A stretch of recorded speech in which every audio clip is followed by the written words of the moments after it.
আসসালামু আলাইকুম এভরিওয়ান, কি অবস্থা সবার? আশা করি সবাই ভালো আছেন। তো চলে আসলাম নতুন একটা ভিডিও নিয়ে। তো আজকে আমি দেখাবো আমার খামারের নতুন আপডেট, আমার খামারে কয়টি মুরগি আছে এবং আমি খামারে কীভাবে মুরগি পালন করি এবং আমার খামারটা কোথায়। তো সম্পূর্ণ ভিডিও দেখতে থাকুন, জেনে যাবেন যে প্রথম থেকে শুরু করলে কীভাবে শুরু করলে লাভবান হওয়া যায়, ভবিষ্যতে অনেক টাকা লাভ করা যায়। তো সম্পূর্ণ ভিডিও দেখতে থাকুন, জেনে যাবেন। আমরা ইতিমধ্যে আমাদের সেই কাঙ্ক্ষিত খামারে চলে এসেছি। তো দেখতে পাচ্ছেন আমার খামারে বর্তমানে আছে সোনালী মুরগি। তো আমার এখানে মুরগি আছে মোট 44টা মতো। তো 50টা ছিল, 6টা বিক্রি করে দিছি। তো আমাদের এখানে বিক্রি করার মতো মুরগি হয়ে গেছে আর কি। কোনোটা 1 কেজি, কোনোটা 1 কেজি 300, কোনোটা 1 কেজি 200 এরকম ওজন আছে। কোনোটা আবার 900 আছে। তো দেখতে পাচ্ছেন। তো আমার খামারটা কোথায়? তো দেখতে পাচ্ছেন এটা হলো আমার নিচে, এটা হলো আমাদের ঘর। তো আমার ঘরের ছাদের উপর আমার এই কাঙ্ক্ষিত খামারটি। তো আমি ছাদের উপর 12,000 টাকা খরচ করে দেখতে পাচ্ছেন এইভাবে খামার বানাইছি। তো আপনারা চাইলে আপনাদের জায়গার অভাবে আপনাদের ঘরের উপরে এভাবে খামার বানাতে পারবেন আমার মতো। এবং এই খামারে কয়টি মুরগি পোষা যাবে? তো সাধারণত এই খামারে 100+ মুরগি পোষা যাবে, কারণ এই খামারটা দেখতে পাচ্ছেন চারপাশে অনেক বড়, যেখানে 100 মুরগি সহজভাবেই পোষা যাবে এখানে। তো আমার এখানে মুরগি আমি অল্প থেকে শুরু করতেছি। তো আপনারা যখন নতুন খামার করবেন, আপনারা যেখানে 100 মুরগি পোষা যাবে সেখানে 100 আনবেন না, 40 থেকে 50টি মুরগি আনবেন। কারণ আপনি নতুন, প্রথম অবস্থায় কিভাবে করতে হবে আপনি জানেন না। তো বেশি মুরগি আনলে মুরগি মারা যেতে পারে অভিজ্ঞতার কারণে, এবং আপনার অনেক লস হয়ে যেতে পারে। তো দেখতে পাচ্ছেন আমি আস্তে আস্তে শুরু করতেছি। তো আমার খামারে আছে মোট 50টি মুরগি মতো।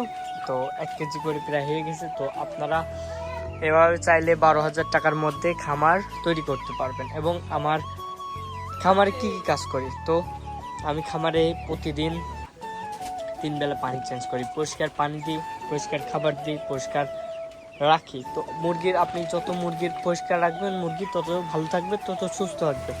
এবং মুরগির রোগ ব্যাধি হলে মুরগি দেখবেন, আপনারা দেখাশোনা করবেন সবসময় মুরগি কিভাবে চলতেছে, কিভাবে করতেছে। তো আপনি বুঝে যাবেন যে মুরগি ঝিমাচ্ছে বা মুরগির রোগ হয়েছে বা মুরগি এরকম করতেছে, আপনি দেখতে বুঝে যাবেন। সেই অনুযায়ী আপনি ডাক্তারের পরামর্শ নেবেন।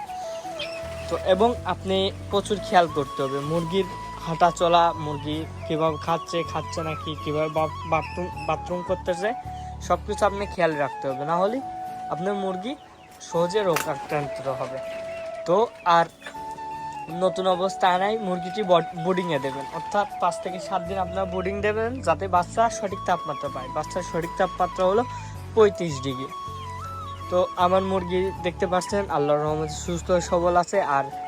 এবং আপনারা যারা নতুন মুরগি আনতে যাচ্ছেন অবশ্যই এ গ্রেডের বাচ্চা আনবেন। এ গ্রেডের বাচ্চা আপনারা কীভাবে বুঝবেন? এ গ্রেডের বাচ্চা সাধারণত ওজন হয় 40 গ্রাম প্লাস। তো আপনারা যে বাচ্চা কিনবেন অবশ্যই মিটারে ওজন করে কিনবেন, কারণ এ গ্রেডের বাচ্চা 45 গ্রাম, 42 গ্রাম, 43 গ্রাম এরকম ওজন হবে। আর যারা এ গ্রেডের নিচেই, অর্থাৎ বি গ্রেড, সেটা হলো 40 গ্রামের নিচে। তো আপনারা ওগুলো বাচ্চা কিনবেন না, ওগুলো বাচ্চা কিনলে আপনার ক্ষতি হবে। তো আমি এ গ্রেডের বাচ্চা আনছি, আল্লাহর রহমতে দেখতে পাচ্ছেন আমার বাচ্চাগুলো সুস্থ হয়ে সবল আছে। তো এ গ্রেডের বাচ্চা কিনে আনার পর আপনারা বোর্ডিং দেবেন। বোর্ডিং দেওয়ার পর 0 খাবার খাওয়াবেন। খাবারের দোকানে যেখান থেকে বাচ্চা কিনবেন তারাই বেশিরভাগ খাবার বিক্রি করে, নাহলে অন্য কোনো মুদিখানার দোকান থেকে আপনারা খাবার সংগ্রহ করে গুঁড়ো খাবার খাওয়াবেন। গুঁড়ো খাবার খাওয়াবেন কতদিন? তো আপনারা গুঁড়ো খাবার খাওয়াবেন 1 থেকে 15 দিন পর্যন্ত, 15 থেকে 17-18 দিন পর্যন্ত, অর্থাৎ এরকম টাইমে আপনার গুঁড়ো খাবার খাওয়া শেষ করে দেবেন। এবং মিডিয়াম খাবার কখন খাবেন? মিডিয়াম খাবার খাওয়াবেন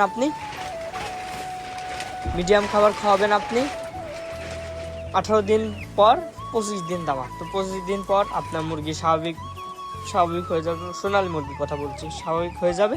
তখন তারা ইজিলি বড় খাবার সহ্য করতে পারবে, বড় খাবার খেতে পারবে। তো দেখতে পাচ্ছেন এভাবে কাজে মেনে চললে আপনার আদর্শবাজে খামার হবে এবং ছাদে ঘর করতে পারবেন।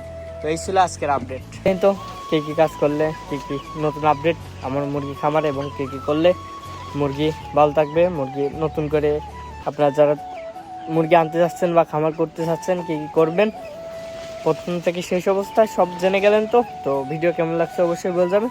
তো আজকের মতো এইটুকুই, সবাই ভালো থাকবেন, সুস্থ থাকবেন, চ্যানেল নতুন হলে সাবস্ক্রাইব করে যাবেন। আল্লাহ হাফেজ।